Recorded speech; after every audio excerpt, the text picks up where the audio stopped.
The 2016 National Folk Festival is coming up. It'll be here before you know it in Greensboro.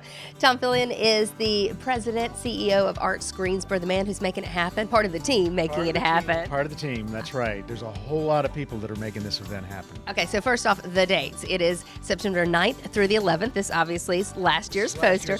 So the new poster's coming soon. That's right, exactly right. And announcements of artists have already begun. That's right. This year we started early. On Tuesday we announced just an incredibly diverse array of artists. You know, it's so interesting. We have a programming committee of about 20 people from all over the state who help us and the NCTA do the programming work for the festival. And we spent a lot of time over the winter listening to music and came up with some incredible talent. DJ Grandmaster Flash. I know, how cool is that? Super Chicken from the Delta Blues Man with his all-female band. I mean, it's just really great stuff, along with, the real traditionals like Balsam Range Bluegrass Band, just an incredible band from North Carolina, one of the top bluegrass acts in the country right now. So it's really that wide range of artists, just like it was this past fall, which, of course, people came out and really enjoyed. We had over 100,000 people this past fall for our first effort here in North Carolina, so we were very excited about it. And expecting even more this year, now that the word's getting out. That's right. We're trying to be a little conservative, and we're thinking, well, maybe it'll grow by 30-40% this year.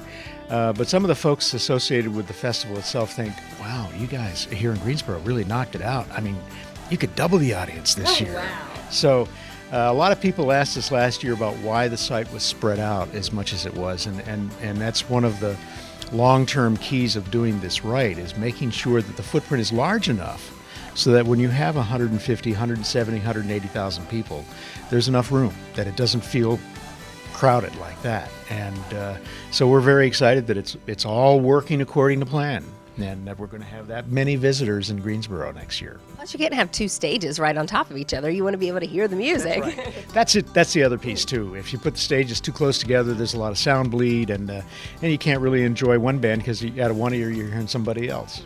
Of course, it's not just music.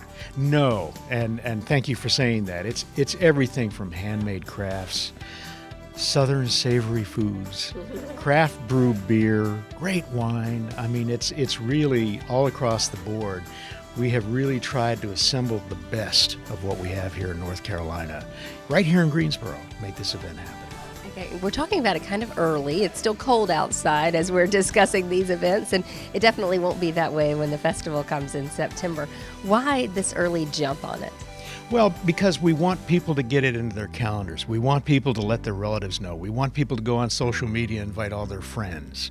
In fact, we had quite a bit of action like that this week already. Just people letting everybody know, hey, are you coming to town? We got the room. We want you to be here. We can get you a hotel room, whatever. It's a great event that really can draw people from across a multi-state region to it. And that's what they found in other host cities in the past. And we're planning to do so again here at Greensboro. And remind us what happens after the folk festival, the National Folk Festival leaves in 2017 will be the last year of the National Folk Festival in Greensboro, but not the end of the fun. That's right. We made a 3-year commitment here, the partnership and the group of people who got together with the city and the CVB and Action Greensboro and DGI and ourselves to host this event.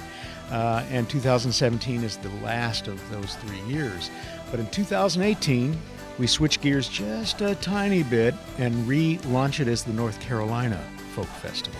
And it'll be a permanent asset for this city in terms of a big, huge entertainment event that's going to draw hundreds of thousands of people as long as we want to host it here.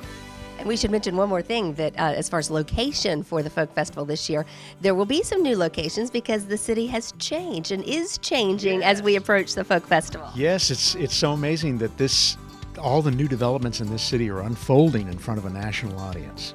And there are a few things that are going to change this year. LeBauer Park will be open, so there'll be a stage in LeBauer Park. There will be a few other adjustments, tweaks based on things we learned this past year. But all in all, it remains basically the same kind of template with 7 outdoor stages, 4 of which have covered seating. And spread out in between will be pottery and North Carolina handmade crafts and all kinds of displays and interactive opportunities. The family area, which was immensely popular last year. And of course, parking. Because one of the things that we have much of in Greensboro downtown are those parking decks. So there's plenty of parking. There was this past year. Nobody had a problem getting in close if they needed to be right inside the festival. That's great to hear. Thank you for sharing a little bit about the Folk Festival 2016 National Folk Festival coming back to Greensboro September 9th through the 11th. Find out more about it by going to nationalfolkfestival.com.